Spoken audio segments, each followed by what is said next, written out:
नमस्कार, बहुत स्वागत है आपका। मैं हूं रीनू। सबसे पहले बात करेंगे भोपाल से बड़ी खबर की, जहां संदिग्ध आतंकी फैजान की एटीएस रिमांड आज होगी खत्म। आईएम के संदिग्ध आतंकी फैजान खान के एटीएस रिमांड का आज आखिरी दिन है। 4 जुलाई को खंडवा से किया था गिरफ्तार। आतंकी की रिमांड बढ़ाने की मांग कर सकती है एटीएस। कई बिंदुओं पर अभी भी पूछताछ बाकी है। पूछताछ में एटीएस को मिली कई अहम जानकारियां। बड़ी खबर भोपाल से है, जहां पर संदिग्ध आतंकी फैजान की एटीएस रिमांड आज खत्म होगी।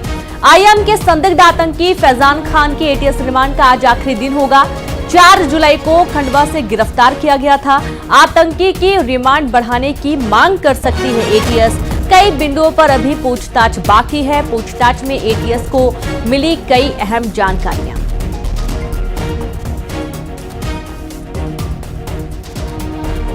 तो संदिग्ध आतंकी फैजान की एटीएस रिमांड आज पूरी हो रही है, खत्म हो रही है। आईएम के संदिग्ध आतंकी फैजान खान के एटीएस रिमांड का आज आखिरी दिन है। और संवाददाता शैलेंद्र भदौरिया जुड़ गए हैं। शैलेंद्र, एटीएस रिमांड का आज आखिरी दिन है, जहां पर 4 जुलाई को खंडवा से इन्हें गिरफ्तार किया गया था। आगे क्या कुछ जानकारी मिल पा रही है?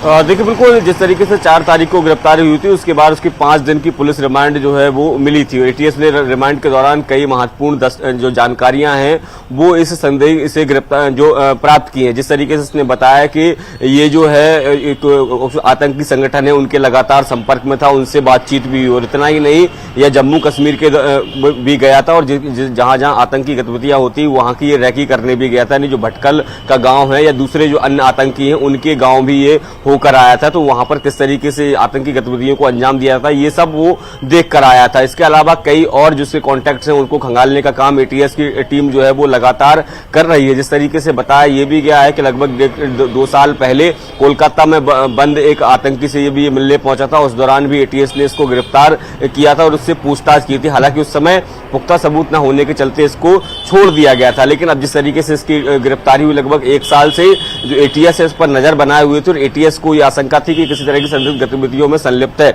और जब इसके घर से इसकी गिरफ्तारी 4 तारीख की अल सुबह की गई तो भारी मात्रा में जो है इसके यहाँ जो साहित्य है, आतंकी साहित्य, वो मिला था और कई अन्य चीजें हैं। इसके साथ ही इसके मोबाइल से ये खुलासा भी हुआ है कि ये बम बनाने की ट्रेनिंग भी ले रहा था। इसके गूगल सर्च इंजन से इस बात का पता चला है। तो आज रिमांड खत्म हो रही है। हो सकता है कि एटीएस की टीम जो है इसके रिमांड बढ़ाने की मांग जो है वो कोर्ट में रख सकती है। खंडवा के एटीएस कोर्ट में आज इसको पेश किया जाएगा और उसके बाद अब देखना होगा कि क्या कोर्ट इसको और अधिक रिमांड देता है या फिर जो पूछताछ अब तक हुई है उसके बाद उसको जेल भेजा जाएगा। जी बिल्कुल, शुक्रिया आपका शैलेंद्र तमाम जानकारी के लिए। तो अब देखना यही कि रिमांड जो खत्म हो रही है इससे आगे क्या कुछ होना है, जेल भेजा जाएगा या और कोई भी नई चीज कार्रवाई के दौरान होगी। उज्जैन से खबर है, उज्जैन में बस ने बाइक को टक्कर मारी। हादसे में बाइक सवार की मौत हो गई। हादसे का सीसीटीवी भी सामने आया है। उज्जैन जावरा मार्ग गांव रतन्या खेड़ी के पास ये हादसा हुआ है। खबर उज्जैन से, उज्जैन में बस ने बाइक को मारी टक्कर। हादसे में बाइक सवार की मौत हो गई। हादसे का सीसीटीवी सामने आया है। उज्जैन जावरा मार्ग गांव रतन्या खेड़ी के पास यह हादसा हुआ है। और संवाददाता अजय पटवा जुड़ गया। अजय, बस ने बाइक को टक्कर मार दी, कैसे यह हादसा हुआ है, क्या कोई एक्शन लिया गया इस पर? जी देखिए, उज्जैन के नागदा और नागदा से जावरा के बीच में जो मार्ग है, यहाँ पे रतन्या खेड़ी जो गांव है, इसके उस दौरान जो सड़क पर बाइक सवार अपने रास्ते पर आ रहा था, लेकिन बस ने जो है ओवरटेक करने के चक्कर में सामने से आ रही बाइक सवार को टक्कर मार दी, जिससे उसकी मौके पर ही मौत हो गई। जिसके कारण जो है यात्री भी डर गए और सहम गए थे। जिसमें इसके बाद जो है नागदा पुलिस ने इस पूरे मामले में बस चालक के खिलाफ मामला दर्ज किया है। फिलहाल जांच की जा रही है। जांच के बाद ही आगे कार्रवाई की जाएगी। इस पूरी घटना का जो है सीसीटीवी सामने आया है, जिसमें दिख रहा है कि जिस तरीके से बस चालक ओवरटेक करने के चक्कर में बाइक सवार को टक्कर मारता दिखाई दे रहा है। जी शुक्रिया आपका जानकारी के लिए अजय। तो वहीं बड़वानी में भीषण सड़क हादसा हुआ। हादसे में 2 लोगों की मौत हुई है। 3 की हालत काफी गंभीर बताई गई है। 2 गाड़ियों में हुई आमने सामने भिड़ंत। वैन के ड्राइवर और पास में बैठे बुजुर्ग की मौत हो गई। शादी समारोह में शामिल होने जा रहे थे। गढ़पुर चौकड़ी के पास यह हादसा हुआ है। खबर बड़वानी से है, जहां पर भीषण सड़क हादसा हुआ है। गांव हादसे में 2 लोगों की मौत हो गई। 3 की हालत गंभीर है। 2 गाड़ियों में आमने सामने भिड़ंत हुई थी। वैन के ड्राइवर और पास में बैठे बुजुर्ग की मौत हो गई। शादी समारोह में शामिल होने जा रहे थे। गढ़पुर चौकड़ी के पास यह हादसा हुआ है।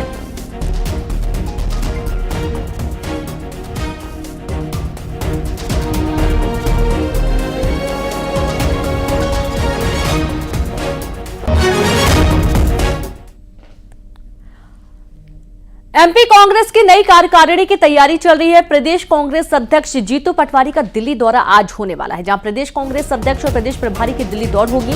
प्रदेश कांग्रेस कमेटी के गठन को लेकर शीर्ष नेतृत्व से चर्चा करेगी। प्रदेश कांग्रेस कमेटी की सूची पर लग सकती है मुहर।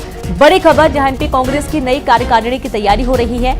प्रदेश कांग्रेस अध्यक्ष जीतू पटवारी का आज दिल्ली दौरा होने वाला है। प्रदेश कांग्रेस अध्यक्ष और प्रदेश प्रभारी की दिल्ली दौड़। प्रदेश कांग्रेस कमेटी के गठन को लेकर शीर्ष नेतृत्व से चर्चा होगी। प्रदेश कांग्रेस कमेटी की सूची पर मुहर लग सकती है।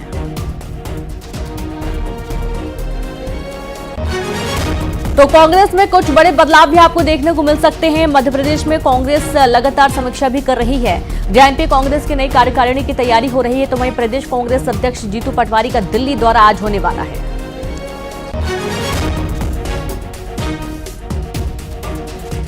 और चलिए सीधे रुक करेंगे, संवाददाता शैलेंद्र भदौरिया जुड़ गए। शैलेंद्र, एमपी कांग्रेस की नई कार्यकारिणी की तैयारी हो रही है, दिल्ली दौड़ भी होने वाली है।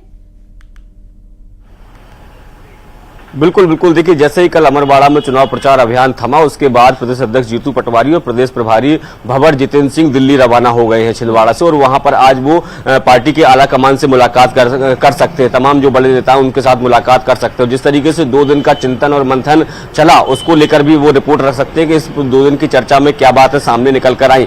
इसके अलावा देखिए 5 महीने हो गए जब जीतू पटवारी को प्रदेश अध्यक्ष बनाया गया था, उसके बाद से पीसीसी की कोई कार्यकारिणी नहीं है। बिना कार्यकारिणी की जो है वो संगठन काम कर रहा है। तो ऐसे में देखिए अब कार्यकारिणी के गठन का समय आ गया है, और ऐसे में जीतू पटवारी और जो प्रभारी है भंवर जितेंद्र सिंह, दोनों लोग जो है वो वरिष्ठ नेताओं के साथ मुलाकात कर सकते हैं, और जो सूची है वो उनको सौंप सकते हैं कि अब जो नई कार्यकारिणी होगी, जो टीम जीतू पटवारी होगी, उसमें कौन कौन लोग शामिल हो सकते हैं, उन सबकी सूची सौंप सकते हैं। तो संभवतः सूची के बाद सौंपी जाएगी, उसके बाद हो सकता है उस पर जल्द ही मोहर लग जाए। जिस तरीके से भंवर जितेंद्र सिंह भी अभी हाल ही में जब भोपाल के दौरे पर आए थे, तो उन्होंने ही कहा था कि 10 से 15 दिन मैक्सिमम समय लगेगा कि नई कार्यकारिणी का गठन हो जाएगा। और इस कार्यकारिणी में साफ किया गया है कि हर इलाके के जो लोग हैं वो शामिल किए जाएंगे, और ऐसे लोगों को शामिल किया जाएगा जो लगातार जमीन पर काम कर रहे हैं। ऐसे लोगों को बिल्कुल शामिल नहीं किया जाएगा जिनका देखने में आया कि चाहे विधानसभा चुनाव हो या लोकसभा चुनाव हो, के पद तो बड़े बड़े ले लिए लेकिन जमीन पर वो काम करते नजर नहीं आए थे। तो ऐसे लोगों को इस बार की कार्यकारिणी से दूर रखा जाएगा। जो लोग ग्राउंड पर काम करते हैं, जो ऊर्जा के साथ काम करते हैं, ऐसे लोगों को कार्यकारिणी में शामिल किया जाएगा। और जिस तरीके से अब देखिए 2 सीटें और जो है, जो विधानसभा चुनाव जहां उपचुनाव होना है, उसको लेकर भी चर्चा संभव है। बिल्कुल शैलेंद्र, और साथ ही शिवम हमारे साथ दिल्ली से जुड़ गए हैं। शिवम, प्रदेश कांग्रेस कमेटी के गठन को लेकर लगातार शीर्ष नेतृत्व से बातचीत हो रही थी, और आज जो प्रदेश कांग्रेस अध्यक्ष हैं वो दिल्ली आने वाले हैं। क्या कोई जानकारी मिल पा रही है वहां से? देखिए, निश्चित तौर पर जिस तरीके से लोकसभा चुनाव में कांग्रेस पार्टी को मध्य प्रदेश में हार मिली है, उसके बाद ये तय हो गया था कि अब संगठन में बदलाव होंगे। और जैसा कि हमारे सहयोगी शैलेंद्र बता रहे थे कि जीतू पटवारी भले ही नए अध्यक्ष थे, लेकिन जो टीम काम कर रही थी वो पुरानी टीम थी, यानी कमलनाथ की टीम थी। सारे सचिव, अध्यक्ष, उपाध्यक्ष, प्रदेश के तमाम जो नेता हैं वो कमलनाथ की टीम के थे। ऐसे में अब जब लोकसभा चुनाव में मध्य प्रदेश में कांग्रेस को बड़ी हार मिली है, ऐसे में कांग्रेस संगठन की कसावट को लेकर ये मुलाकात मानी जा रही है। माना यह भी जा रहा है कि जीतू पटवारी राहुल गांधी से, पार्टी अध्यक्ष खड़गे से मुलाकात करेंगे, प्रभारी के साथ, और एक नई जो टीम है उसको तैयार करने की कोशिश की जाएगी।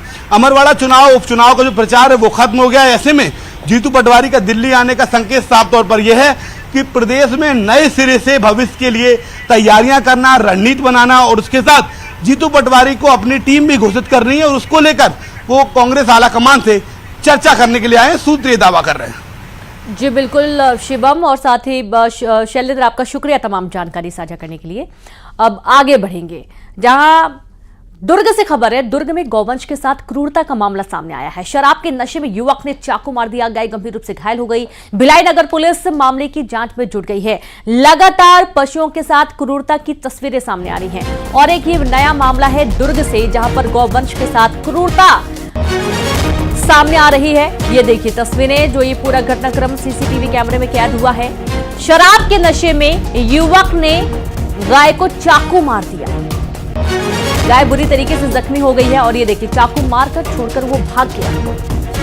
और संवाददाता मिथिलेश जुड़ गए। मिथिलेश, बहुत ही क्रूरता भरी पूरी खबर सामने आ रही है, क्या एक्शन लिया गया इस आरोपी युवक पर? देखिए, ये देर रात की घटना है। भिलाई के लुआबांधा क्षेत्र में घटित हुई है। बताया जाता है कि जो युवक था वो शराब के नशे में था और उसने शराब के ही नशे में गौवंश के ऊपर में चाकू घोंप दिया। गनीमत ये रही कि उसकी फिलहाल जान नहीं गई है, वो काफी गंभीर अवस्था में घायल हो गई है। गाय जो वो गाभिन थी और उसमें ये चाकू से वार किया गया। लोगों में काफी आक्रोश देखा जा रहा है। पशु प्रेमी जो है इस कृत्य की कड़ी निंदा कर रहे हैं। उन्होंने थाने में शिकायत की है। पूरे मामले में जांच की जा रही है और ये बताया जाता है कि आरोपी की पहचान भी हो गई है, जो आदतन इसी तरह की घटना को अंजाम देते रहा है। पुलिस की अभी तफ्तीश जारी है। आरोपी अभी फरार है, उसको पकड़ा जाएगा और उसके ऊपर कार्रवाई की जाएगी। भिलाई दुर्ग में देखा जा रहा है कि अधिकांशतः ये देखा जा रहा है रोज एक नई घटना ऐसी आती है जो कहीं न कहीं दिल को कचोट देती है। जी मिथिलेश, गाय की क्या स्थिति है? गाय की हालत कैसी है अभी? देखिए, गाय गंभीर रूप से घायल हो गई है और जिसका इलाज किया जा रहा है। उसके पेट में चाकू लगा हुआ था, गाभिन थी, तो बच्चे की भी स्थिति देखना पड़ेगा। तो फिलहाल उसका ऑपरेशन किया जाएगा, चाकू निकाला जाएगा और कोशिश यही की जाएगी कि गौवंश किसी तरह से बचा लिया जाए। लेकिन काफी गंभीर अवस्था में घायल हो गई। निस्संदेह ये एक बहुत ही निंदनीय घटना है कि जब हम गौ माता को पूछते हैं और उसी पे हम चाकू से वार कर देते हैं। शुक्रिया आपका जानकारी के लिए। और आगे बढ़ेंगे, जहां खंडवा में धरना और प्रदर्शन की चेतावनी दी गई है। 105 इंटर्न डॉक्टर्स ने मोर्चा खोल दिया है। 3 महीने से स्टाइपेंड नहीं मिलने से आक्रोश बढ़ गया। 30,000 रुपए स्टाइपेंड देने की मांग की गई है। मुख्यमंत्री और चिकित्सा शिक्षा मंत्री से गुहार लगाई गई है। मेडिकल कॉलेज डीन को 1 सप्ताह का समय दिया गया है। बड़ी खबर खंडवा से आपको दे रहे हैं, जहां खंडवा में धरना प्रदर्शन की चेतावनी जारी की गई है। 105 इंटर्न डॉक्टर्स ने मोर्चा खोल दिया है। 3 महीने से स्टाइपेंड नहीं मिलने से आक्रोश बढ़ा। 30,000 रुपए स्टाइपेंड देने की मांग की गई। मुख्यमंत्री और चिकित्सा शिक्षा मंत्री से गुहार लगाई गई है। मेडिकल कॉलेज डीन को 1 सप्ताह का समय दिया गया। बड़ी खबर खंडवा से।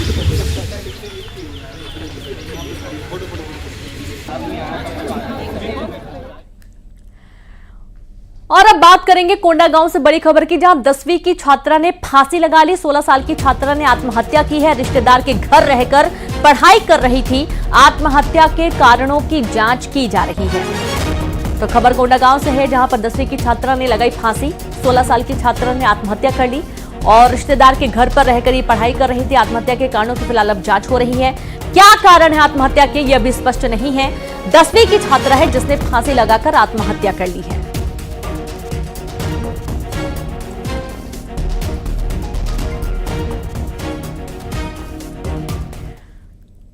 लोकसभा अध्यक्ष ओम बिरला पहुंचे इंदौर, जहां स्थानीय जनप्रतिनिधियों ने स्वागत किया। ओम बिरला को दिया गया गार्ड ऑफ ऑनर। पौधारोपण अभियान में शामिल होने पहुंचे हैं ओम बिरला। इंदौर में लगाए जा रहे हैं 51 लाख पौधे। बड़ी खबर, लोकसभा अध्यक्ष ओम बिरला पहुंचे इंदौर, जहां स्थानीय जनप्रतिनिधियों ने उनका जोरदार स्वागत किया। ओम बिरला को गार्ड ऑफ ऑनर भी दिया गया। पौधारोपण अभियान हो रहा है और इस अभियान में शामिल होने के लिए ओम बिरला इंदौर पहुंचे। इंदौर में लगाए जा रहे 51 लाख पौधे और इस मिशन में शामिल होने के लिए इंदौर पहुंचे लोकसभा अध्यक्ष ओम बिरला। निश्चित रूप से इंदौर जो आध्यात्मिक, धार्मिक, सांस्कृतिक और सामाजिक आंदोलन की धरती है, जो हमेशा देश को प्रेरणा देता है। माननीय प्रधानमंत्री जी ने दुनिया के अंदर जलवायु परिवर्तन को चुनौती के रूप में लेकर पर्यावरण के अनुकूल जीवन शैली, जिसको पूरा विश्व अपना रहा है, और जब हर व्यक्ति जन जागरूक होगा, पर्यावरण के अनुकूल जीवन शैली अपनाएगा, तो निश्चित रूप से हम दुनिया में जो जलवायु परिवर्तन की चुनौतियों से लड़ पाएंगे और पर्यावरण सुरक्षित रखने के लिए एक पेड़ माँ के नाम का अभियान पूरे देश में जन जागृति होगा।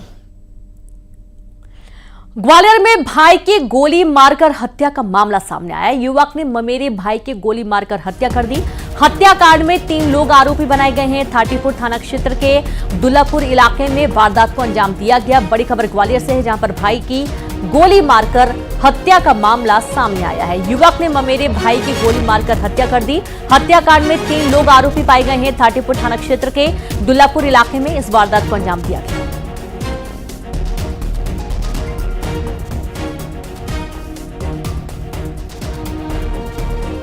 हम गुर्जर हैं उत्तम गुर्जर को ऐसा रिपोर्ट हुई है कि लोकेंद्र गुर्जर ने गोली मारकर हत्या कर दी है। जो अभी मौके पे हम लोग पुलिस देर रात से आए हुए हैं, जांच चल रही है। अभी पीएम हो जाएगा, उसके बाद आगे जैसा विवेचना में आएगा। अभी विवाद इन्होंने कुछ नहीं बताया है। रात में कहीं पक्ष देने गए थे, ये मेरे फुफेरे भाई हैं आपस में, पक्ष से लौट के आए तो ये कारण स्पष्ट नहीं हो पाया। बैतूल में पति ने पत्नी को किया आग के हवाले। जी हां, हैरान करने वाला ये पूरा घटनाक्रम है, जहां केरोसिन डालकर पत्नी को आग लगा दी गई। महिला 70% से ज्यादा झुलस गई। महिला की हालत बेहद नाजुक बताई गई है। जिला अस्पताल में इलाज जारी। आरोपी पति फरार बताया गया है। पति से विवाद के कारण अपनी बुआ के घर रहती थी महिला। पत्नी की बुआ के घर जाकर पत्नी को किया आग के हवाले। सारनी थाना क्षेत्र की घटना बताई गई है। बड़ी खबर है बैतूल से, जहां पति ने पत्नी को आग के हवाले कर दिया। चौंकाने वाला ये पूरा मामला है। केरोसिन डालकर पत्नी को आग लगा दिया गया और महिला इस दौरान 70% से ज्यादा झुलस गई है। महिला को गंभीर हालत में अस्पताल भर्ती किया गया। इलाज जारी है जिला अस्पताल में। आरोपी पति फरार है। पति से विवाद हुआ था और इसके कारण जो पत्नी थी वो अपनी बुआ के यहाँ रहती थी और उसका पति बुआ के घर में जाकर इस बड़ी वारदात को अंजाम दिया है। शासकीय अस्पताल घोड़डोंगरी से सूचना मिली थी कि पायल नाम की महिला उम्र 21 साल, जिसका पति देवदत्त बिहारी है, उसकी सूचना जैसे तत्काल मिली और हम लोग अस्पताल आए। पीड़िता के बयान लिए। पीड़िता ने ये बताया कि मेरे पति द्वारा मेरे ऊपर मिट्टी का तेल डालकर मुझे जला दिया गया है और काफ़ी 80% महिला जल चुकी है। तुरंत उसका उपचार कराया गया और तत्पश्चात हमने उनके बयान लिए। बयान के बाद में उसको डिस्ट्रिक्ट हॉस्पिटल बैतूल रेफर किया गया है। एमपी में झमाझम बारिश का दौर जारी है। पिछले 24 घंटे में 95% प्रदेश भीग गया। शिवपुरी के कोलारस में सबसे ज्यादा बारिश हुई है। भोपाल में एक दिन में 14.3 मिलीमीटर बारिश दर्ज की गई है। राजधानी में अब तक 400 मिलीमीटर बारिश। कोलार डैम का 2 सेंटीमीटर पानी जलस्तर बढ़ गया है। तो देखिए हालात कैसे हो चुके हैं। पिछले 24 घंटे में 95% पूरा प्रदेश भीग चुका है और जोरदार बारिश के चलते मध्य प्रदेश में लगातार जो सड़कें हैं वो जलमग्न होती हुई नजर आई हैं। शिवपुरी के कोलारस में सबसे ज्यादा बारिश दर्ज की गई है। भोपाल में एक दिन में 14.3 मिलीमीटर बारिश दर्ज हुई है। राजधानी में और अब तक 400 मिलीमीटर बारिश हो चुकी है। कोलार डैम का 2 सेंटीमीटर जलस्तर बढ़ चुका है।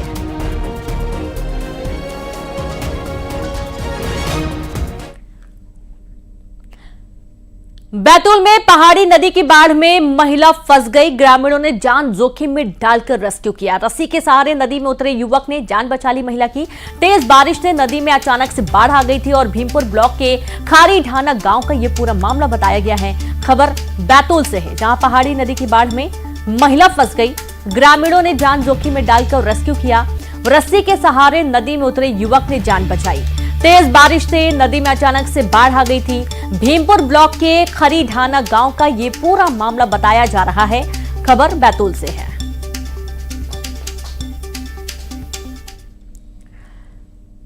वहीं खरगोन की बात करेंगे। खरगोन में पहाड़ी क्षेत्र में बारिश से नदी नाले उफान पर हैं। राहगीर और स्कूली बच्चे परेशान हुए। झिरनिया की रूपा बेल सहित सहायक नदी में बाढ़ आ गई। झिरनिया मालीपुरा की पुलिया पर पानी आने से रास्ता बंद हो गया। खंडवा और रतनपुर मार्ग भी बाधित हुआ है। तो खबर खरगोन से है, जहां पर पहाड़ी क्षेत्र में बारिश से नदी नाले उफान पर हैं। राहगीर और स्कूली बच्चे इस दौरान परेशान होते हुए नजर आए हैं। झिरनिया की रूपा बेल सहित सहायक नदी में बाढ़ आ गई और झिरनिया मालीपुरा की पुलिया पर पानी आने से रास्ता भी बंद हो गया।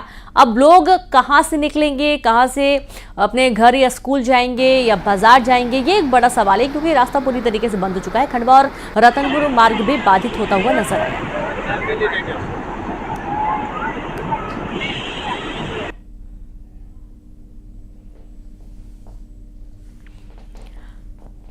तो देखिए पुलिया पर पानी आने से रास्ता बंद हो गया और इस पुलिया से भी लोग जान जोखिम में डालकर इस रास्ते को पार करने की कोशिश करते हैं और कई बार हादसे का शिकार होते हैं। उज्जैन में फिर मैली हुई शिप्रा। पहली बारिश में ही नाले का चैम्बर ओवरफ्लो हो गया। शिप्रा में मिला गंदे नालों का पानी। सोशल मीडिया पर वीडियो वायरल हुआ है। बड़ी खबर उज्जैन से आपको दे रहे हैं। जहां उज्जैन में फिर शिप्रा मैली नजर आई। पहली बारिश में ही नाले का चैम्बर ओवरफ्लो हुआ। शिप्रा में मिला गंदे नालों का पानी। सोशल मीडिया पर वीडियो वायरल हुआ है। बड़ी खबर आपको दे रहे हैं उज्जैन से।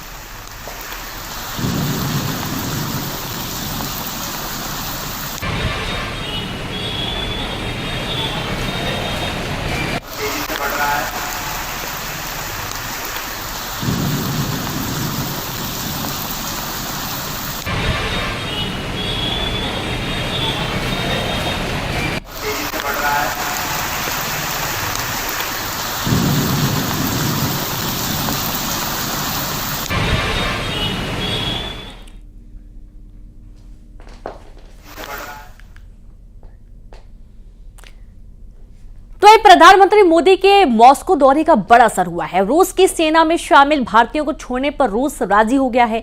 रूस भारतीयों के देश वापसी में भी मदद करेगा। पीएम मोदी ने राष्ट्रपति पुतिन के सामने ये मुद्दा कल उठाया था। प्रधानमंत्री मोदी ने पुतिन के सामने उठाया था मुद्दा, भारतीयों की देश वापसी में मदद करेगा रूस।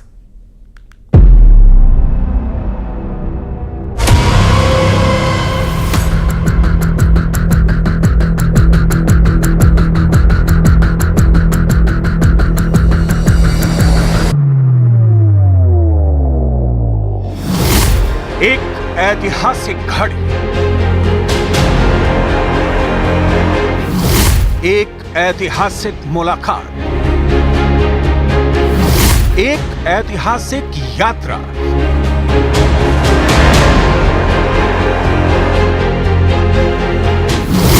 एक ऐतिहासिक सफर।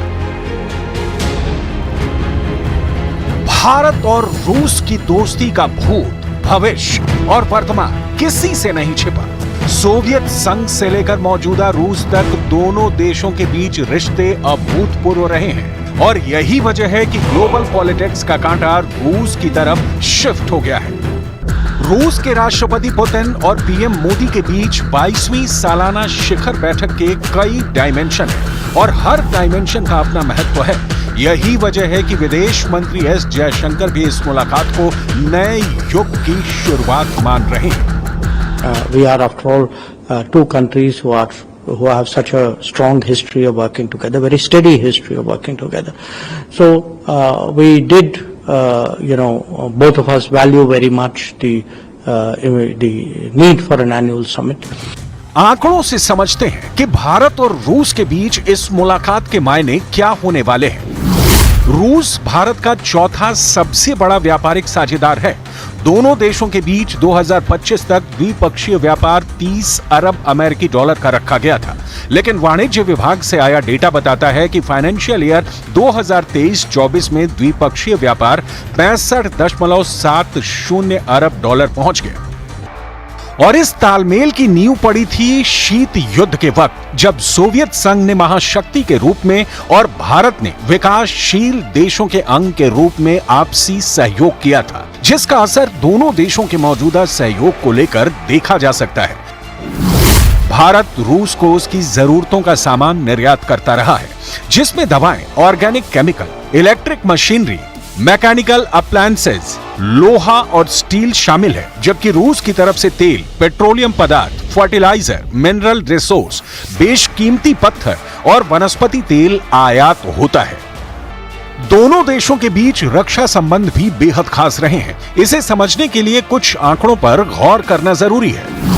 मौजूदा वक्त में रूस भारत के कुल हथियार आयात में लगभग 47% की हिस्सेदारी रखता है। भारत की थल सेना में T-72 और T-90 जैसे रूसी टैंक शामिल हैं, जबकि MiG-21, Su-30, MiG-29 जैसे लड़ाकू विमान भी इस साझेदारी का हिस्सा हैं। ब्रह्मोस मिसाइल को भारत और रूस ने संयुक्त रूप से विकसित किया है। भारत की आधी से ज्यादा पारंपरिक सबमरीन सोवियत डिजाइन की हैं। सारे क्षेत्रों में भारत और रशिया के बीच में बहुत घनिष्ठ संबंध है और संबंध बढ़ रहे हैं। अब हम सिर्फ रशिया से डिफेंस आइटम्स खरीदते नहीं हैं, बल्कि को प्रोडक्शन भी कर रहे हैं। दोनों देश मिल के भारत में बहुत सारे डिफेंस आइटम्स को का उत्पादन कर रहे हैं। तो उस की संभावना है, जिसके बारे में बातचीत करेंगे। चीन से तनातनी के बावजूद भारत ने रूस के साथ रिश्तों का जो संतुलन बनाया है उसे भारत की कूटनीतिक ताकत ही कहा जा सकता है। यूएन में आतंकवाद के मुद्दे पर रूस भारत के साथ खड़ा रहा है। जब यूक्रेन के खिलाफ रूस ने जंग का ऐलान किया तो भारत ने रूस के खिलाफ अमेरिका के रवैये की अनदेखी की और तटस्थ रहकर रूस का साथ दिया। ये भी एक वजह है कि मोदी और पुतिन के इस नई मुलाकात का असर अमेरिका में भी हो रहा है। पीएम मोदी की यात्रा पर पश्चिमी देश बहुत ही बारीकी और ईर्ष्या से नजर बनाए हुए हैं। उनकी निगरानी का मतलब है कि वो इसे महत्व देते हैं और वो गलत नहीं है। इसमें बहुत महत्व देने वाली बात है। इतना ही नहीं, भारत और रूस का सांस्कृतिक जुड़ाव भी किसी से छिपा नहीं है। सोवियत संघ के जमाने से ही दोनों देश एक दूसरे की सांस्कृतिक भावनाओं का आदर करते आए हैं। यही वजह है कि पीएम मोदी के लिए रूस पलक पावने बिछाए है। उमंग है, पब्लिक सब we are waiting for him.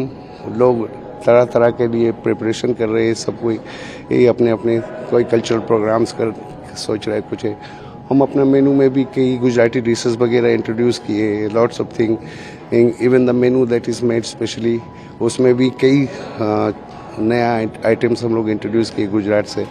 That's what going on. जाहिर है दोस्ती का ये नया दौर एक नया अध्याय लिखने जा रहा है।